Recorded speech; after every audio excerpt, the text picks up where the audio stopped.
CVR ఓం channel ప్రేక్షకులకు నమస్కారం. అయ్యప్ప మహిమ ప్రత్యేక కార్యక్రమానికి స్వాగతం.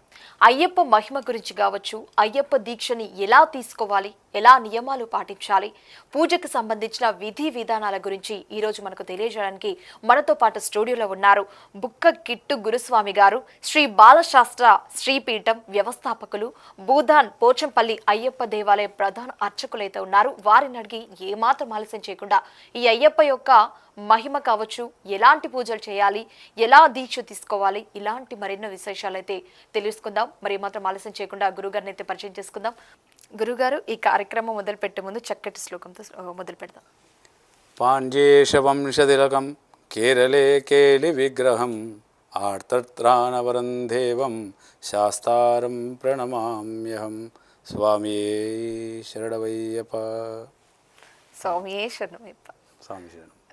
నిజంగా మీరు వచ్చారంటేనే మేము అదృష్టంగా భావిస్తున్నామండి. అయ్యప్ప అనుగ్రహం అది. నిజంగా అండి, అయ్యప్ప అనుగ్రహమా, అయ్యప్ప మహిమనా, నిజంగా ఏదనుకున్నా కానీ మీరైతే రావడం అయితే మాకు చాలా సంతోషంగా ఉంది. మరి ఏమాత్రం ఆలస్యం చేయకుండా మన ప్రశ్నలోకి అయితే వెళ్ళిపోదాం. గురువుగారు, మీరైతే సిద్ధంగా ఉన్నారు. ఈ అయ్యప్ప దీక్ష ముగిసిన తర్వాత మాల అనేది తీస్తూ ఉంటారు. ఈ మాలలు ఎక్కడ తీయాలి, ఎలా విసర్జించాలి? మాలధారణ చేసిన తర్వాత ప్రతి భక్తుడు మండలకాలం దీక్ష చేసిన తర్వాత, శబరియాత్ర ముగిసిన తర్వాత తిరిగి తన ఇంటి వద్దకు వచ్చిన తర్వాతనే మాల విసర్జన అనేది చేయాలి. తన ఇంటి దగ్గర తన తల్లితో కానీ, అంటే ఇప్పుడు ఇక్కడ ఒక చిన్న లాజిక్గా కానీ ఒక స్ట్రాటజీగా చూసుకుంటే ఏమవుతుందంటే, దీక్షలోకి వెళ్తున్నారంటే తన రెగ్యులర్ లైఫ్ని వదిలేసి స్పెషలైజ్డ్ లైఫ్లోకి వెళ్తున్నారు. అంటే రెగ్యులర్ లైఫ్ ఉంది, మ్యారేజ్ అయిన వాళ్ళకు రెగ్యులర్ లైఫ్ ఉంది, తల్లిదండ్రులు ఉన్న వాళ్ళకు రెగ్యులర్ లైఫ్ ఉంది. ఆ లైఫ్ని వదిలేసి స్పిరిచువల్ లైఫ్లోకి, అంటే సెపరేట్ లైఫ్లోకి వెళ్తున్నారు. అంటే వేరే లైఫ్ని లీడ్ చేస్తారు. ఇక్కడ కొన్ని కఠినమైన నియమాలను పాటిస్తూ తన శరీరాన్ని కొద్దిగా ఇబ్బంది పెడుతూ ఆరోగ్యాన్ని మెరుగుపరుచుకుంటూ చేస్తుంటారు. సో దీక్ష అంతా అయిన తర్వాత తిరిగి ఇంటికి వచ్చినారు అంటే తన కుటుంబ సభ్యులు తిరిగి వారిని వారి యొక్క సాధారణ జీవితంలోకి ఆహ్వానిస్తారు. కాబట్టి ప్రతి భక్తుడు ఎవరైనా సరే యాత్ర చేసిన తర్వాత ఇంటికి వచ్చిన తర్వాతనే వారి గృహంలో వారి యొక్క కులదైవానికి అయ్యప్పకు వారు అక్కడి నుండి తెచ్చినటువంటి, ఇక్కడ నెయ్యాభిషేకం చేసిన తర్వాత ప్రసాదాన్ని ఇస్తారు వాళ్ళు. దానికి హారతిని అంతా కూడా ఇచ్చేసి మాతృమూర్తి అయినట్టు తన తల్లి చేతి మీదుగా మాల విసర్జన చేయాలి. ఒకవేళ తల్లిదండ్రులు లేరు అనుకుంటే గురువు గారి దగ్గర మాల విసర్జన చేయవచ్చు. అలాగే గురుగారు, మనం మరొక ప్రశ్నలోకి అయితే వెళ్ళిపోదాం. ముఖ్యంగా ఈ దీక్ష కాలంలో, అంటే అయ్యప్ప దీక్ష కాలంలో నిత్య ధ్యానానికి ఏ సమయం శ్రేష్టంగా పరిగణించబడింది? అదేవిధంగా ఇప్పుడు మాలలు వేసుకున్న వారే దీక్ష చేయవచ్చు, కుటుంబ సభ్యులు కూడా ఉంటారు, ఆ దీక్షలో వీళ్ళు కూడా పాల్గొనవచ్చా ధ్యానంలో? స్వామివారి యొక్క దీక్షలో ధ్యానానికి వారి యొక్క నిత్య పూజ, అంటే ఉదయం ఎప్పుడైతే సూర్యోదయానికి ముందు పూజ పూర్తవుతుందో వారి పూజ పూర్తయిన తర్వాత వారు ధ్యానంలో కూర్చోవచ్చు. ధ్యానంలో కూర్చోవడం అంటే ఏదో 5 నిమిషాలు 10 నిమిషాలు కూర్చొని కళ్ళు మూసుకొని లేవడం కాదు.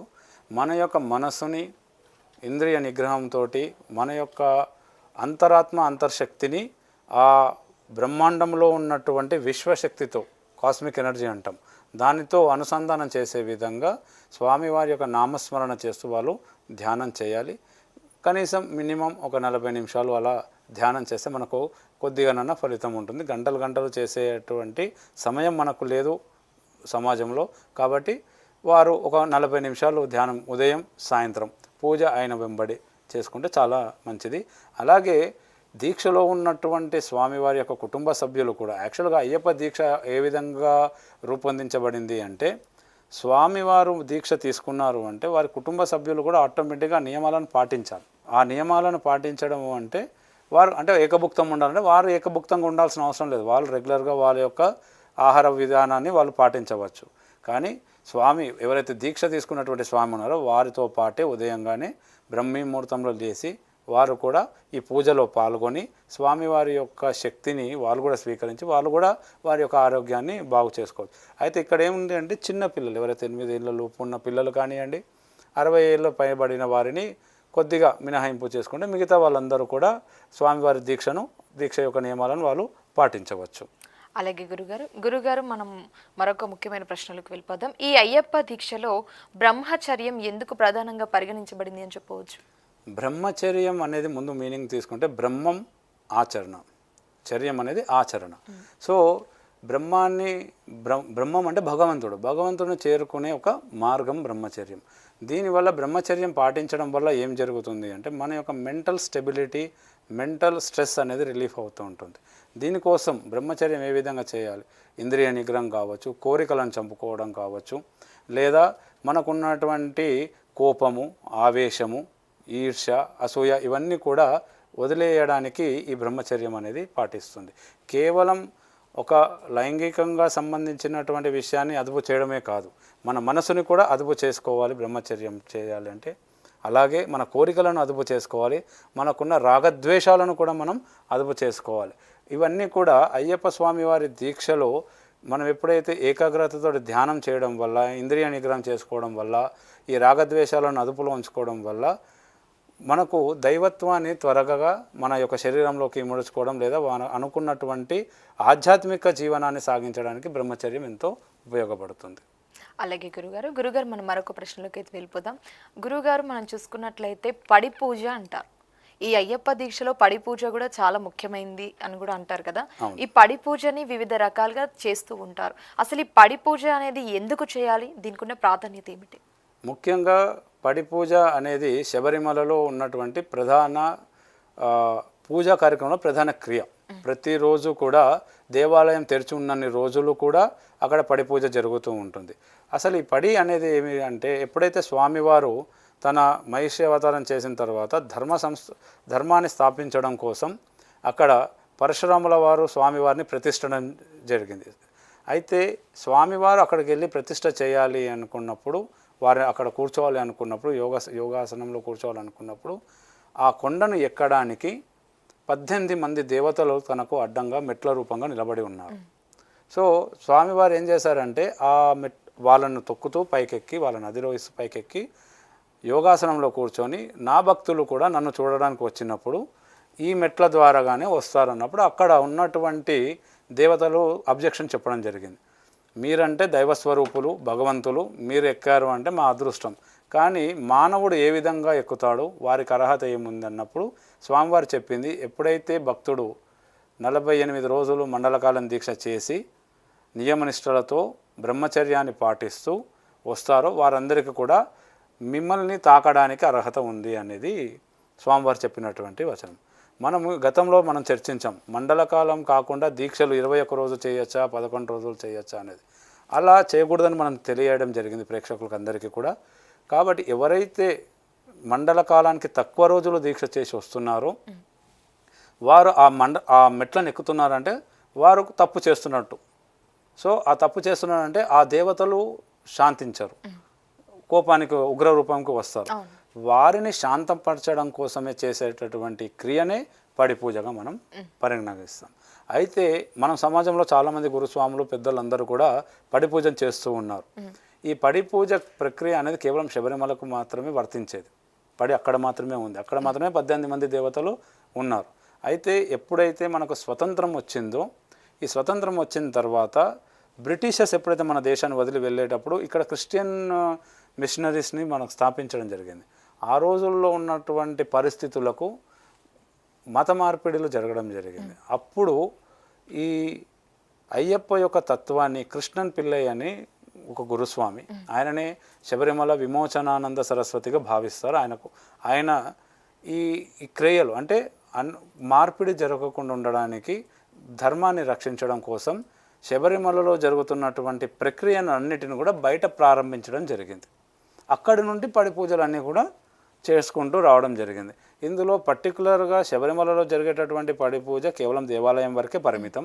మిగతా జరిగే పడి పూజలన్నీ కూడా వారి యొక్క గురు పరంపరలో ఆ గురుస్వాములు చేస్తుంటారు. వాళ్ళ గురువులు ఎలా వాళ్ళకు ఉపదేశించి ఈ విధంగా పూజ చేయాలని చెప్తారో ఆ విధంగా వాళ్ళు పూజలు చేస్తున్నారు. కాబట్టి మనకు ఒక గురుస్వామి యొక్క పూజ ఇంకొక గురుస్వామికి కొంచెం వ్యత్యాసం అనేది ఉంటుంది. కానీ జరిగేది మాత్రం 18 మంది దేవతలకు ప్రోక్షణ. అంటే వాళ్ళు ఈ తప్పులు, ఎవరైతే భక్తులు తప్పులు చేసి ఉంటారో, అంటే ఇక్కడ 41 రోజు కాకుండా దీక్షలు రోజులు తక్కువ కాకుండా దీక్షలో కొన్ని తప్పులు కూడా చేస్తుంటారు, తెలియక చేస్తుంటారు. కాబట్టి భక్తులకు మనం ఏంటంటే తెలిసి దీక్ష చేయండి, తెలియకుండా దీక్ష చేయకండి, తప్పులు చేయకండి, వారి యొక్క ఆగ్రహానికి గురి కావద్దు. కాబట్టి పడి పూజ అనేది కేవలం అక్కడ ఉన్నటువంటి దేవతలను శాంతింపజేయడానికి మాత్రమే పడి పూజ. అలాగే గురుగారు అతి ముఖ్యమైన ప్రశ్నలోకి అయితే వెళ్ళిపోదాం.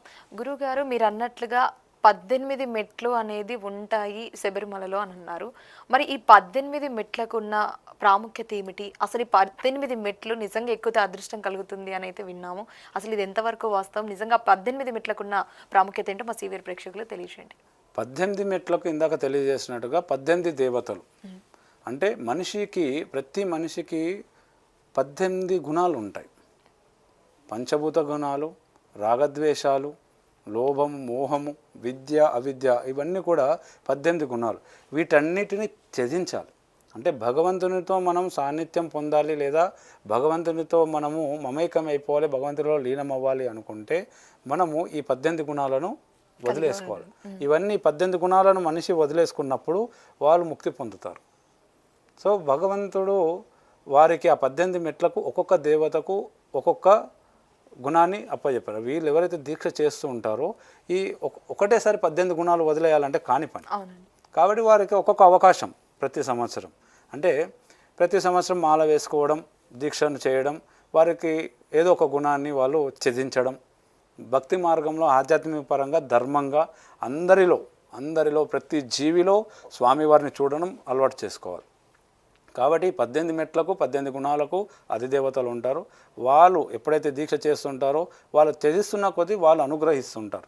వాళ్ళు తప్పు చేసి ఇందాక అన్నాను నేను, వాళ్ళు కోపం ఇస్తారండి. అయ్యప్ప ఎప్పుడు కోపగించుకోడు. ఈ 18 మంది కోపగిస్తారు. ఎందుకంటే వాళ్ళ దేవతలు వాళ్ళని తొక్కాలంటే ఆయన ఒక నియమం పెట్టున్నాడు మనకి. ఆ నియమం ప్రకారంగా మనం చూసుకున్నట్లయితే వాళ్ళు ఈ ప్రతి గుణాన్ని కామం, క్రోధం, లోభం, మోహం, మదం, మాత్సర్యాలు, లోభం, ఇవన్నీ పంచభూతాలు శరీరంలో ఉన్నటువంటి విద్యను, అవిద్యను, ఇవన్నిటిని కూడా వదిలేసుకొని దైవత స్వరూపంగా మారాలి.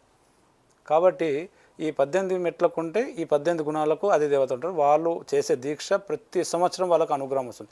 వాళ్ళు తప్పు చేస్తే మాత్రం మళ్ళీ మొదటి నుండి ప్రారంభమవుతుంది. దాంట్లో ఇన్నిసార్లు వేసాము, ఇన్నిసార్లు అయిపోయింది కదా అనేది ఉండదు. భగవంతుడిని మనం ఎప్పుడు కూడా వారు మనల్ని చూసే విధంగా చూసుకోవాలి అంటే మనము వారు చెప్పిన విధంగా నడుచుకోవాలి. ఆ విధంగా ఉంటేనే ఈ 18 మెట్ల యొక్క విశిష్టత. వారి 18 గుణాలు, అష్టాదశ గుణాలన్నీ కూడా త్యజించాలి. దాని ఫలితం వల్ల మనిషి భగవంతుడుగా మారుతాడు. అలాగే గురుగారు మనం మరొక ప్రశ్నలోకి అయితే వెళ్ళిపోదాం. తత్వమసి అనే అయ్యప్ప మంత్రాంతం అనేది ఏమిటని చెప్పవచ్చు? తత్వమసి అనేది మనకు శబరిమల వరకు మనం పరిగణించే కన్నా ముందు తత్వమసి, తత్ అంటే తాను, త్వం అతను, అసి కలవడం అంటే నేను వారిలాగా మారిపోవడం. దాని మీనింగ్ తత్వమసి అంటే నేను నీవై ఉన్నావు. స్వామివారు చెప్పేది ఏంటంటే ఎప్పుడైతే నువ్వు ఈ 18 గుణాలను త్యజిస్తావో నువ్వు నేనైపోయాను, నేను నువ్వయ్యావు అంటే స్వామివారిలాగా మనం మారిపోవడం జరుగుతుంది. కాబట్టి ప్రతి ఒక్క అయ్యప్ప దీక్ష తత్వమే అది. మనిషి అనేవాడు భగవంతుడిగా మారాలి. ఎంతసేపు మనం ఒకరి మీద డిపెండెంట్ కాదు, మనమే ఇంకొక 10 మందికి ఆధారం కావాలి. మనం వేరే వారిపైన ఆధారపడకూడదు అనేది అయ్యప్ప దీక్ష తత్వం.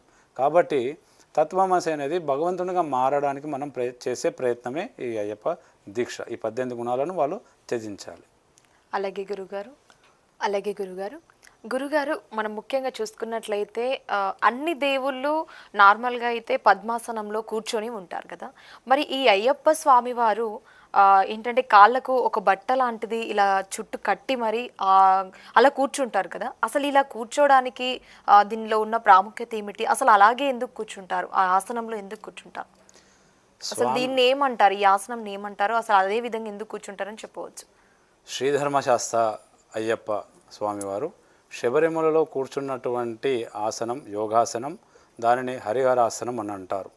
సో ఆ ఆసనంలో కూర్చోవడం వల్ల ఏదైతే స్వామివారి కాళ్ళ చుట్టూ ఉన్నటువంటిది యోగ పట్టబంధనం, ఇది అలసటనివ్వదు.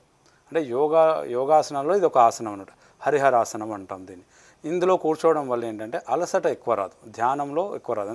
ధ్యానం చేస్తున్నంతసేపు కూడా ఈ ఆసనంలో కూర్చోవడం వల్ల పద్మాసనంలో కూర్చున్నా, వేరే ఇతర సిద్ధాసనంలో కూర్చున్న ఏ ఆసనంలో కూర్చున్నా కూడా కొద్దిగా నీ కాలు అనేది నొప్పి ఉండడం జరుగుతుంది. ఈ హరిహరాసనంలో కూర్చోవడం వల్ల అలసట అనేది శరీరానికి రాదు. అలాగే వెన్నుపూస అనేది నిటారుగా ఉంటుంది. సో ఈ పట్టబంధనం కట్టడం వల్ల అంటే స్వామివారి కాళ్ళలోనికి సపోర్టుగా ఉంటుంది, అది యోగ పట్టం బంధనంగా ఉంటుంది, అంటే కదలకుండా ఉండడానికి ఉంటుంది. అలాగే చిన్ముద్ర అనేది స్వామివారు ధ్యానంలో ఉన్నాడు అనే దానికి సంకేతంగా భావించబడుతుంది. అదే స్వామివారి యొక్క అభయవరదంగా భావించబడుతుంది, అంటే దాని నుంచే స్వామివారు ఆశీర్వదిస్తూ ఉంటారు. కాబట్టి శబరిమలలో అయినా ఎక్కడైనా అయ్యప్ప దేవాలయం ఏదైనా కూడా ఈ రూపంలోనే ఉంటుంది. కేవలం ఒక ఎరిమెలిలో మాత్రం స్వామివారు నిలబడి ఉంటారు, అక్కడ వేట రూపంలో ఉంటారు. మిగతా అంతా కూడా స్వామివారు ఈ హరిహరాసనం యోగాసనంలోనే కూర్చొని ఉంటారు. అలాగే గురుగారు మనం మరొక ప్రశ్నలోకి అయితే వెళ్ళిపోదాం. ఈ అయ్యప్ప దీక్షలో మనం చూసుకున్నట్లయితే గురుస్వామి అంటారు కదా, అసలు ఈ గురుస్వామి యొక్క పాత్ర అనేది ఏ విధంగా ఆధ్యాత్మిక మార్గదర్శకత్వాన్ని సూచిస్తుందని చెప్పవచ్చు? అయ్యప్ప స్వామి వారి దీక్షలో గురుస్వామి అనే ఒక పాత్ర లేదా ఒక క్యారెక్టర్ని మనం తీసుకున్నట్లయితే, ఆ స్థానాన్ని తీసుకున్నట్లయితే ఎంతో ప్రాముఖ్యత కలిగి ఉంది. ఎందుకంటే మనకు ఒక నానుడి ఉంది, ఏ విద్య అయినా కూడా గురువు లేనిది దానికి మార్గం లేదు. అంటే గురువు అనేవాడు అంధకారంలో ఉన్నటువంటి మనల్ని వెలుగులోకి తీసుకొస్తాడు. కాబట్టి అయ్యప్ప దీక్ష కూడా, అయ్యప్ప దీక్ష అనేది ఒక విద్యగా తీసుకోవాలి, ఒక యాత్రగానో లేదంటే మనం ఒక ఆచారంగా తీసుకోవాలి, ఒక విద్య. అంటే అందులో నేర్చుకోవడానికి ఎంతో ఉంది. అయ్యప్ప దీక్ష ఒకసారి చేస్తే 10 సార్లు దీక్ష చేస్తే 50 సార్లు దీక్ష చేస్తేనో అది అయ్యప్ప గురించి తెలుసుకున్నాము అని చెప్పడానికి అవకాశం లేదు. ఎందుకంటే ఆయన నిత్య మహిమాన్వితుడు. మనం ఒకటి తెలుసుకున్నామంటే ఇంకొక ప్రశ్న మన ముందు పెడుతూ ఉంటాడు, దాన్ని మనం ఎలా ఛేదించాలి అనేది అయ్యప్ప దీక్ష మనకు నేర్పిస్తుంటుంది. కాబట్టి ఇందులో డే 1 నుంచి, అంటే మన దీక్ష తీసుకున్న రోజు నుంచి దీక్ష విరమణ చేసే వరకు కూడా ప్రతినిత్యం గురుస్వామి వారి యొక్క ఆజ్ఞలోనే వెళ్ళాలి. అది కూడా గురువుగారు కూడా ఎలా ఉండాలి అంటే తన భక్తుడికి మార్గనిర్దేశకం చేసే విధంగా ఉండాలి తప్ప భక్తుడిని అన్యాయ మార్గంలో లేదా అధర్మ మార్గంలో వెళ్ళే విధంగా గురువుగారు ఉండకూడదు. సో మనం దీక్ష తీసుకునేటప్పుడే ముందుగానే గురువుగారి యొక్క లక్షణాలు, గురువుగారి యొక్క వ్యక్తిత్వం ముందుగా మనం చూసుకొని గురువుని ఎన్నుకోవాలి ఇందులో. కాబట్టి ప్రతి ఒక్క అంశం కూడా గురువుతో ముడిపడి ఉన్నటువంటి దీక్ష అయ్యప్ప దీక్ష. అలాగే గురుగారు నిజంగా చాలా సంతోషం గురుగారు. ఈ అయ్యప్ప మాల గురించి, అసలు ఈ దేవుడు అంటేనే ఇంత మహిమ గల దేవుడా అనే విధంగానైతే అసలు నిజంగా ఆ స్వామి శరణం అన్నప్పుడు మీరు అనే పదంలోనే ఇంతటి అర్థం ఉందా అనే విధంగానైతే మా సీవియర్ ప్రేక్షకులకు తెలియజేయడం జరిగింది.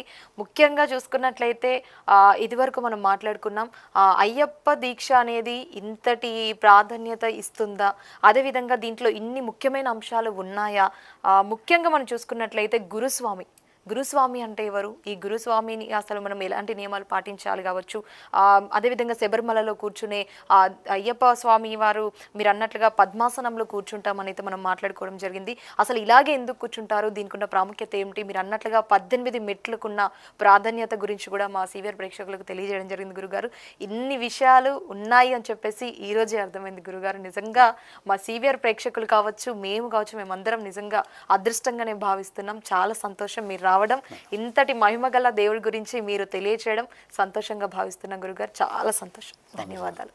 చూసారు కదండి, అయ్యప్ప మహిమ అంటేనే ఇంతటి ప్రాముఖ్యత ఉందా అనే విధంగానైతే ఈరోజు మనకైతే మన గురుగారు కిట్టు గురుస్వామి గారైతే ఇంతటి చక్కగా ఇంతటి విధంగానైతే ఎంత బాగా చేశారంటే అంత బాగా తెలియజేశారు. నిజంగా స్వామి శరణమే అన్నట్టు, నిజంగా స్వామియే శరణమయ్యప్ప అనే పదంలోనే ఇంతటి అర్థం ఉందా అనే విధంగానైతే గురువు గారు అయితే తెలియజేయడం జరిగింది. మీరు కూడా ఈ గురుగారు చెప్పిన విధి విధానాలను పాటిస్తూ ఆ పూజనైతే సక్రమంగా చేస్తారని భావిస్తూ ఇంతటితో ఈ ఎపిసోడ్ ముగిస్తూ మరొక ఎపిసోడ్లో మళ్ళీ కలుద్దాం. అంతవరకు చూస్తూనే ఉండండి సివిఆర్. ఓం నమస్కారం.